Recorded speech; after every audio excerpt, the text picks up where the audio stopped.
नमस्कार, आपका अखबार के YouTube चैनल पर आपका स्वागत है। मैं हूं प्रदीप सिंह। आज रविवार है तो रविवार विशेष का दिन है। आज बात करेंगे मणिपुर में जो समस्या चल रही है, जो हिंसा चल रही है पिछले लगभग 2.5 महीने से ज़्यादा समय से, उसकी बात करेंगे। एक वीडियो आया है, वायरल हुआ है 2 महिलाओं का, उसकी बात करेंगे।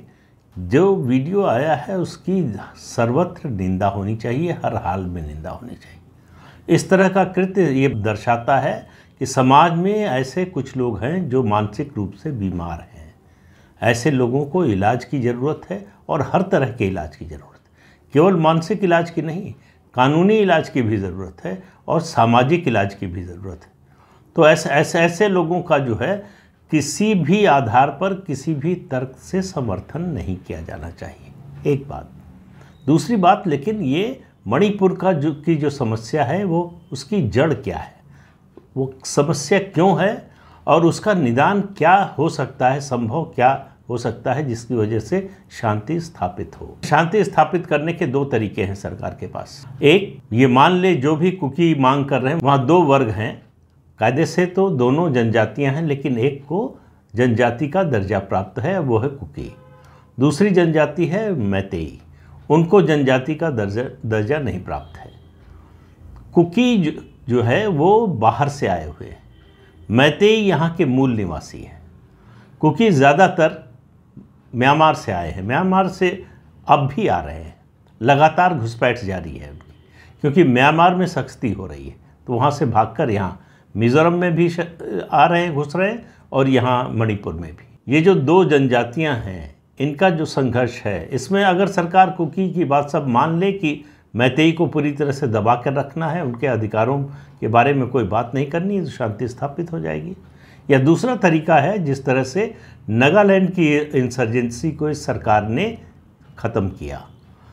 नगा जो थे वो कुकी से ज़्यादा आक्रामक, ज़्यादा हिंसक थे, उन पर काबू पा लिया सरकार ने। तो कुकी पर भी काबू पा सकती है सरकार। सवाल यह है कि वो फैसला क्या करती है। अब इस मामले को ज़रा समझने की कोशिश करते हैं। देखिए, कुकी समुदाय जो है उसको 200 सालों से एक तरह से कहें तो स्टेट का प्रोटेक्शन, संरक्षण मिलता रहा है अंग्रेज़ों के समय से। अंग्रेज़ इनको लेकर आए थे म्यांमार से नगा विद्रोहियों से लड़ने के लिए। नगा जो हमला करते थे अंग्रेज़ों पर, उससे बचाव के लिए, उसका मुकाबला करने के लिए इनको लाकर बसाया गया था नॉर्थ ईस्ट के अलग अलग इलाकों में, सबसे ज़्यादा मणिपुर में। तो इसकी वजह से इनको संरक्षण मिला। इन्होंने ईसाई धर्म स्वीकार कर लिया, उसका फ़ायदा मिला, और एसटी स्टेटस मिला। तो भारत का संविधान 1950 में जो बना है उसमें इस बात की कोई परिभाषा नहीं है कि किस वर्ग को, समूह को या किस जाति को इसमें शामिल किया जा सकता है, किसको निकाला जा सकता है और किस में परिवर्तन हो सकता है, इस लिस्ट में कैसे परिवर्तन हो सकता है।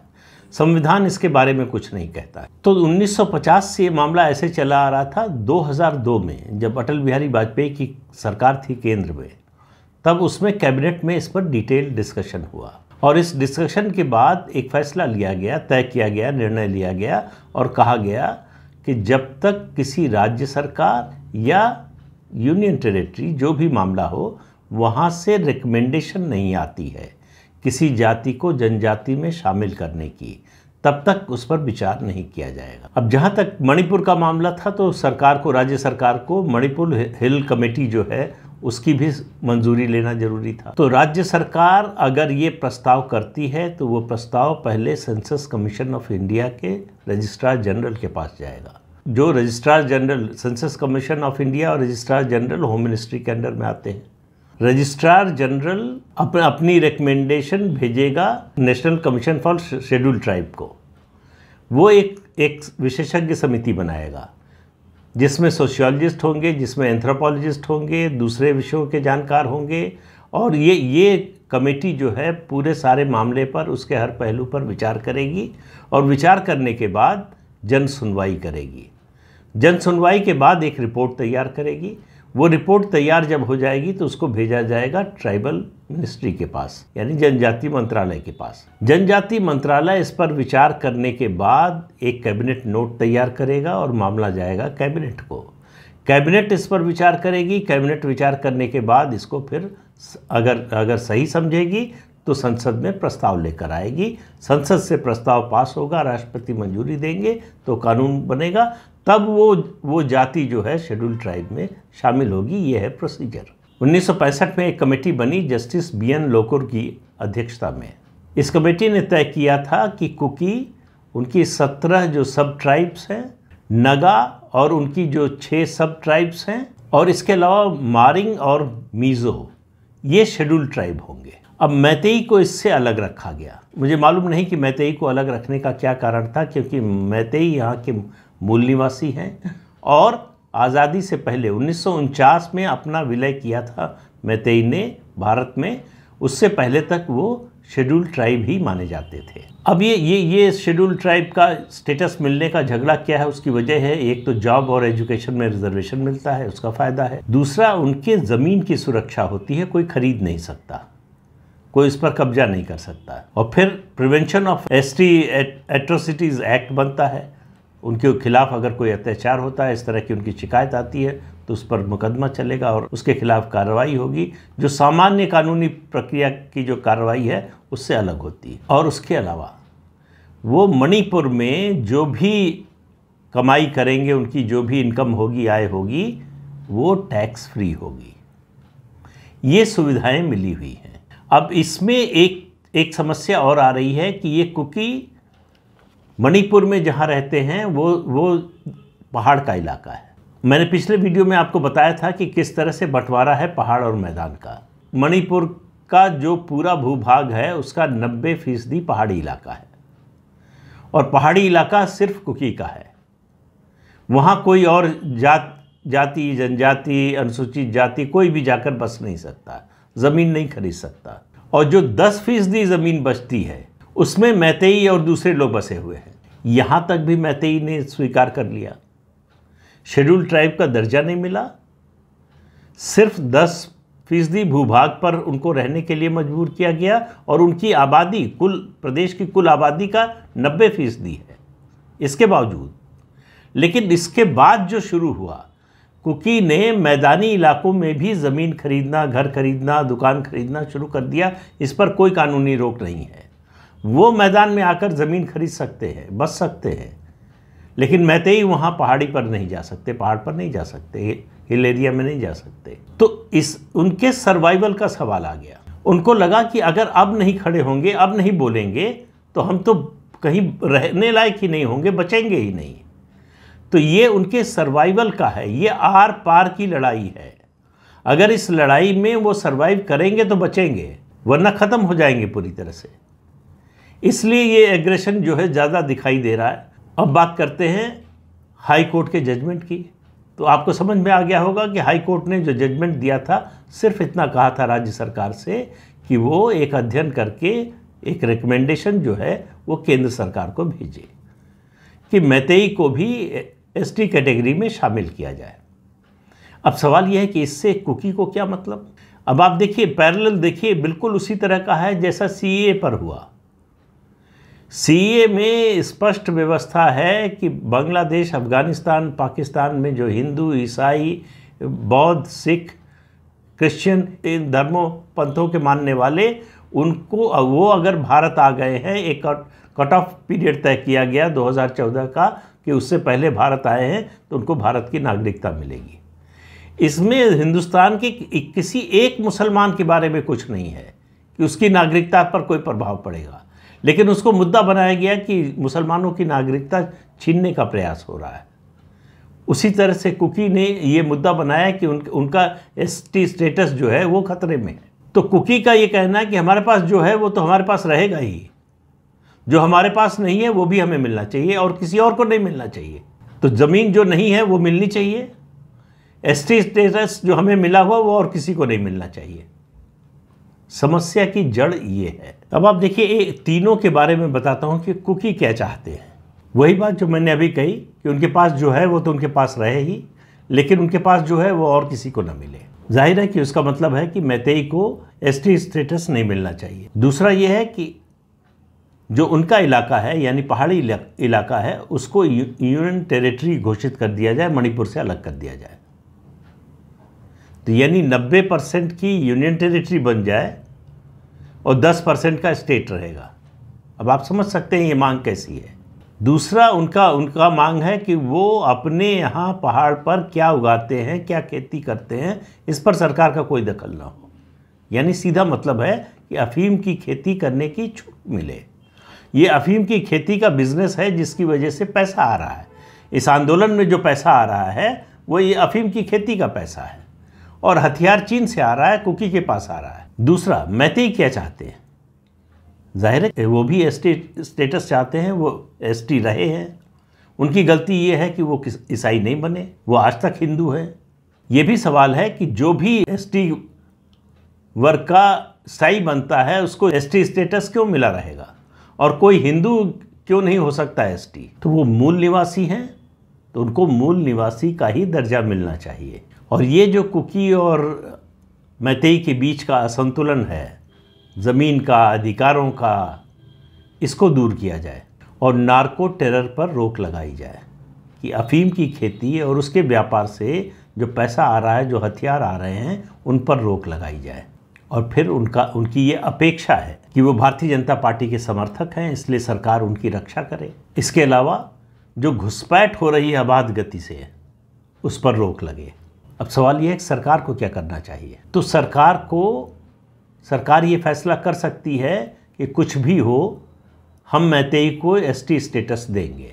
लेकिन अगर मान लीजिए इसकी वजह से अशांति ज़्यादा बढ़ती है, सरकार को लगता है कि इसको बढ़ाने से कोई फ़ायदा नहीं है और ये इसके बारे में फ़ैसला नहीं लेती है सरकार, और उसको लगता है कि प्रदेश के हित में है कि इस समय ये फैसला न लिया जाए, तो जो कुकी मैदानी इलाकों में रहते हैं उनका एसटी स्टेटस हटा लिया जाए, यानी डी शेड्यूलिंग की जाए, जिसकी व्यवस्था लोकुर कमेटी की रिपोर्ट में है कि जो जनजातियां सामान्य आबादी के बीच में रहने लगी हैं उनका एसटी स्टेटस खत्म कर देना चाहिए। तो इसकी पहले से रिकमेंडेशन है, लीगल है, इसकी व्यवस्था है संविधान में, तो सरकार चाहे तो ये कर सकती है।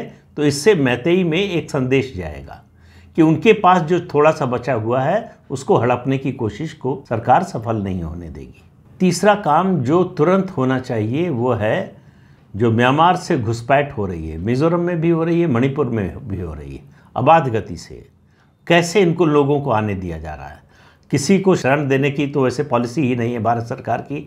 भारत सरकार उस अंतर्राष्ट्रीय समझौते का हिस्सा नहीं है, साइन नहीं किया उसने यूएन में कि वो अपने यहाँ शरणार्थी लेगा।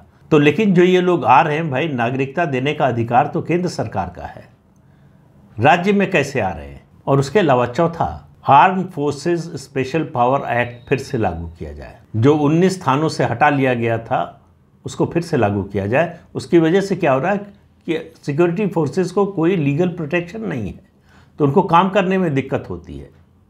वो कहीं छापा मारने पता चलता है आतंकवादियों के बारे में, उनके हथियारों के बारे में, जाते हैं तो महिलाएं थाली बजाकर, बर्तन बजाकर आगाह कर देती हैं, वो भाग जाते हैं, या फिर आगे आकर सिक्योरिटी फोर्सेस को रोक देती है, या फिर ये लोग सब मिलकर जो है सड़क खोद देते हैं जिससे सिक्योरिटी फोर्सेस की गाड़ियां न जा पाएँ। दूसरा, अफीम की खेती को पूरी तरह से बंद किया जाए और ड्रोन के जरिए एक सर्वे कराया जाए कि कितने इलाके में अफीम की खेती हो रही है और कितने इलाके में इनकी बसावट है।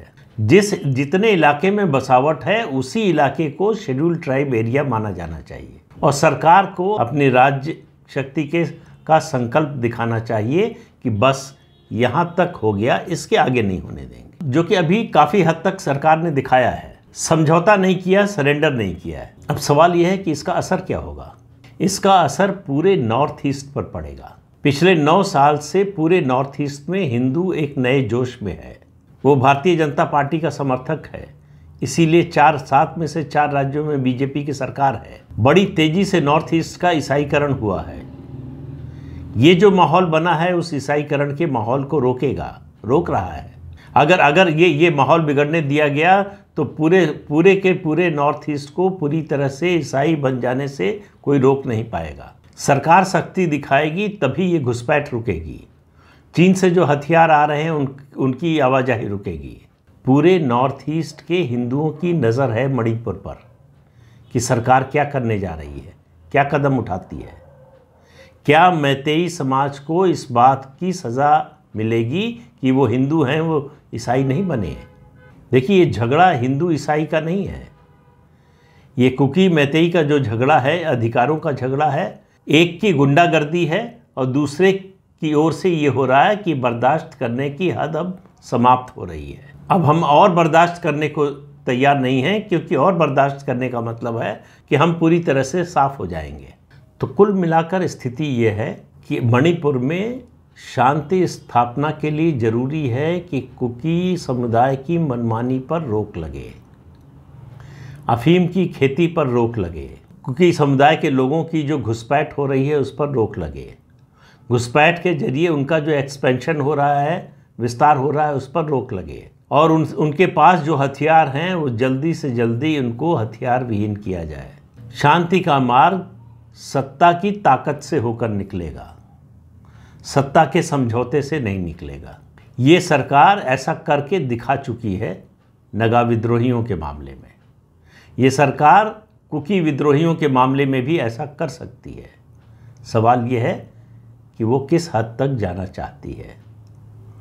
क्या इसके लिए वो डोमेस्टिक कॉन्स्टिट्यूंसी को देखेगी या इंटरनेशनल कॉन्स्टिट्यूंसी को?